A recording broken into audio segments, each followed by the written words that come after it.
मुंडको उपनिषद का सार, the eternal light of wisdom by Acharya Manisha Agrawal. Upanishad केवल ग्रंथ नहीं है, बल्कि आत्मा की खोज का विज्ञान है। यह वेदों के अंत में आते हैं, इसलिए इन्हें वेदांत कहा जाता है, अर्थात वेदों का निष्कर्ष। मुंडक शब्द का अर्थ है छोर या शुद्धि, अर्थात वह ज्ञान जो अहंकार और अज्ञान को छोड़ कर देता है। मुंडको उपनिषद आत्मा और ब्रह्म के बीच के उस सूक्ष्म संबंध को उद्घाटित करता है जो ज्ञानी को मुक्ति तक ले जाता है। यह उपनिषद 3 मुंडक भाग और प्रत्येक में 2 खंड में विभाजित है। कुल मिलाकर 64 मंत्र है। यह यजुर्वेद का हिस्सा नहीं, बल्कि अथर्ववेद का एक अत्यंत प्रकाशमय रत्न है। इसमें वर्णित है, परम सत्य एक है, वही ब्रह्म है जो सब में व्याप्त है। उसे जान लेना ही मोक्ष है और यही मानव जीवन का परम उद्देश्य है। चलिए शुरू करते हैं गुरु शिष्य संवाद से। शौनक नामक एक महान गृहस्थ और विद्वान ऋषि अंगिरा के पास ज्ञान की खोज में पहुंचा। उसने प्रश्न किया, हे भगवान, वह कौन सा ज्ञान है जिससे सब कुछ जाना जा सके? ऋषि अंगिरा ने उत्तर दिया, 2 प्रकार का ज्ञान है, अपरा विद्या और परा विद्या। अपरा विद्या क्या है? बाह्य ज्ञान है। और परा विद्या क्या है? आत्मज्ञान है। अपरा विद्या से हम संसार को जान सकते हैं, वेद, यज्ञ, व्याकरण, ज्योतिष, दर्शन। परंतु परा विद्या वह है जिससे हम ब्रह्म का साक्षात्कार करते हैं। यह वही ज्ञान है जो मनुष्य को भीतर से परिवर्तित कर देता है। यह सूचना नहीं, अनुभूति है। प्रथम मुंडक अपरा और परा विद्या। इसमें कुल 24 मंत्र है और इनका विषय है ज्ञान 2 प्रकार, गुरु शिष्य परंपरा और आत्मा की खोज का आरंभ। पहला मंत्र बताता है ज्ञान के 2 रूप हैं, अपरा यानी कि बाहरी और परा अंतर्मुखी। उदाहरण, नक्शा देखकर शहर का मार्ग जानना और स्वयं उस शहर में पहुंचना दोनों अलग है। दूसरा मंत्र, अपरा विद्या वेद, यज्ञ, व्याकरण आदि जो जीवन को दिशा देती है। उदाहरण, नियम और संस्कार जीवन की मर्यादा है, परंतु मुक्ति नहीं देते। तीसरा मंत्र, परा विद्या जिससे ब्रह्म का साक्षात्कार होता है। उदाहरण, ध्यान और आत्मनिरीक्षण से ही सत्य का अनुभव होता है। चौथा मंत्र, अपरा विद्या सीमित है, परा विद्या अनंत की ओर ले जाती है। उदाहरण, शरीर का विज्ञान सीमित है, आत्मा का विज्ञान शाश्वत है। पांचवा मंत्र, परा विद्या का लक्ष्य आत्मा ब्रह्म का बोध। उदाहरण, ज्ञान पढ़ने से नहीं, अनुभव करने से पूर्ण होता है। छठा मंत्र, गुरु के बिना ब्रह्म ज्ञान अधूरा है। जैसे दीपक को जलाने के लिए लौ चाहिए। सातवां मंत्र, वेद साधन है, साध्य नहीं। पुस्तक ज्ञान मार्ग दिखाती है, पर चलना साधक को ही पड़ता है। 8वां मंत्र, दो पक्षियों की उपमा, एक फल खाता है जीवात्मा, दूसरा देखता है परमात्मा। जैसे मनुष्य अनुभव करता है, आत्मा साक्षी रहती है।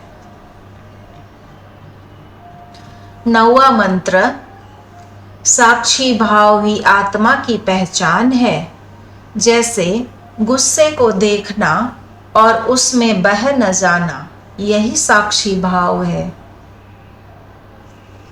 10वां मंत्र, आत्मा अचल और अविनाशी है। जैसे शरीर बदलता है, चेतना नहीं। 11वां मंत्र, सृष्टि ब्रह्म से उत्पन्न और उसी में विलीन होती है। जैसे लहरें समुद्र से उठती है और उसी में समाती है। 12वां मंत्र, यज्ञ व्रत तप मन शुद्ध करते हैं पर आत्मज्ञान नहीं देते। जैसे योग शरीर को स्वस्थ करता है, आत्मा का स्वास्थ्य ध्यान से आता है। 13वां मंत्र, ध्यान संयम और सत्संग पराविद्या के द्वार है।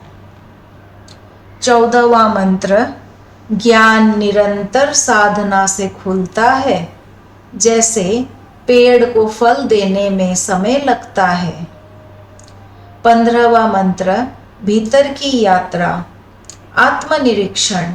जैसे बाहरी मंदिर से पहले भीतर का मंदिर जागृत करें। 16वां मंत्र, गुरु शिष्य परंपरा से ज्ञान का प्रवाह। 17वां मंत्र, ब्रह्म सर्वव्यापक है। जैसे सूर्य का प्रकाश सब पर समान। 18वां मंत्र, ज्ञान से समत्व आता है, द्वेष मिटता है।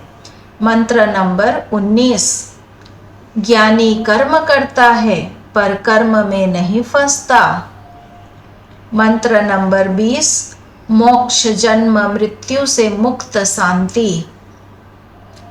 मंत्र नंबर 21, ज्ञान तभी सार्थक जब उसे जीवन में उतारा जाए। मंत्र नंबर 22, अज्ञान आत्म विनाश है। मंत्र नंबर 23, उपनिषद का आह्वान, उठो जागो गुरु के शरण जाओ। मंत्र नंबर 24, साधना का आधार तैयार करो, यही प्रथम मुंडक का सार है। आइए द्वितीय मुंडक में प्रवेश करते हैं। आत्मा और परमात्मा का संबंध।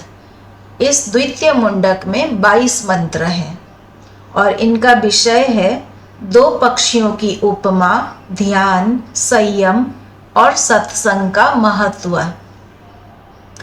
पहला मंत्र, सृष्टि ब्रह्म से उत्पन्न, वही कारण और परिणाम। उदाहरण, समुद्र और लहरें। दूसरा मंत्र, दो पक्षी, एक भोगता एक साक्षी। तीसरा मंत्र, जब जीव आत्मा परमात्मा को पहचान लेता है, वही मुक्ति है। मंत्र नंबर 4, ब्रह्म अग्नि के समान प्रकाशक। मंत्र नंबर 5, आत्मनिरीक्षण आवश्यक है। नंबर 6, ध्यान ही ब्रह्म ज्ञान का द्वार है। मंत्र नंबर 7, संयम से मन स्थिर होता है। मंत्र नंबर 8, सत्संग से ज्ञान प्रकट होता है। मंत्र नंबर 9, साधना निरंतर होनी चाहिए। मंत्र नंबर 10, ब्रह्म सब में व्याप्त है। मंत्र नंबर 11, ब्रह्म इंद्रियों से परे है। अनुभव गम्य। मंत्र नंबर 12, आत्मा भीतर ही प्रकाशमान है। मंत्र नंबर 13, साधना का उद्देश्य आत्म प्रकाश। मंत्र नंबर 14, ब्रह्म ज्ञान से भय समाप्त। मंत्र नंबर 15, ध्यान, संयम और शांति ज्ञान के स्तंभ। मंत्र नंबर 16, ज्ञानी सब में ब्रह्म देखता है। मंत्र नंबर 17, ज्ञानी केवल साक्षी रहता है। मंत्र नंबर 18, आत्म साक्षात्कार अमरत्व देता है। मंत्र नंबर 19, ब्रह्म में लय मोक्ष का सार। मंत्र नंबर 20, ध्यान और गुरु कृपा से आत्मा ब्रह्म में मिलती है। मंत्र नंबर 21, संसार में रहकर अलिप्त रहो कमल की तरह। मंत्र नंबर 22, ब्रह्म में लय ही अंतिम सत्य। तृतीय मुंडक में प्रवेश करते हैं। ब्रह्म ज्ञान और मोक्ष, कुल मिलाकर 18 मंत्र हैं इसमें, और इनका विषय है कर्म का अंत, अहम का लय और आत्मा का ब्रह्म में एकत्व। पहला मंत्र बताता है ब्रह्म ज्ञान के बाद कर्म निष्फल। दूसरा मंत्र, मुक्ति केवल ज्ञान से। तीसरा मंत्र, ब्रह्म ज्ञानी भय और मोह से परे। चौथा मंत्र, ब्रह्म एकमात्र सत्य, नित्य और अविनाशी। पांचवा मंत्र, आत्मा ब्रह्म का अंश, जैसे जल में सूर्य का प्रतिबिंब। मंत्र नंबर 6, ब्रह्म सर्वत्र विद्यमान। मंत्र नंबर 7, ब्रह्म अनुभव गम्य न कि दृश्य। मंत्र नंबर 8, जो ब्रह्म को जानता है वही ब्रह्म बनता है। मंत्र नंबर 9, ज्ञानी के लिए कोई भय नहीं। मंत्र नंबर 10, हृदय की गांठें, काम, क्रोध, लोभ कटने पर मुक्ति। मंत्र 11, ब्रह्म ज्ञान अनुभव से ही संभव है। मंत्र नंबर 12, मुक्ति इसी जीवन में संभव। मंत्र नंबर 13, कर्म से अधिक महत्व अहंकार का अंत। मंत्र नंबर 14, ब्रह्म भीतर की अग्नि है जो अज्ञान को जलाती है। मंत्र नंबर 15, साधना का चरम फल, मैं का अंत। मंत्र नंबर 16, ब्रह्मानुभव परम आनंद है। मंत्र नंबर 17, ब्रह्म बाहर नहीं भीतर है। मंत्र नंबर 18, अहम ब्रह्मास्मि, मैं वही हूँ। मुंडकोपनिषद का समग्र सार सारे 64 मंत्र का देखते हैं। मुंडक, प्रथम मुंडक में अपरा और परा विद्या के बारे में, और उनका लक्ष्य आत्मा की खोज। अनुभव क्या किया उसने? जीवन की दिशा। और द्वितीय मुंडक का विषय है आत्मा परमात्मा संबंध। लक्ष्य क्या है? साधना और ध्यान। और फल क्या है? साक्षात्कार होना। तृतीय मुंडक का है विषय है ब्रह्म ज्ञान और मोक्ष। लक्ष्य क्या है? अहम का अंत। और फल क्या है? ब्रह्मा में लय। जो भीतर ब्रह्म को देखता है वही बाहर संसार में शांति फैलाता है। मुंडकोपनिषद हमें सिखाता है ज्ञान ही मुक्ति है, और मुक्ति कोई स्थान नहीं, एक अवस्था है। ओम पूर्णमिदं पूर्णमिदं पूर्णतः पूर्णमुदच्यते पूर्णस्य पूर्णमादाय पूर्णमेवावशिष्यते। ओम शांति शांति शांति।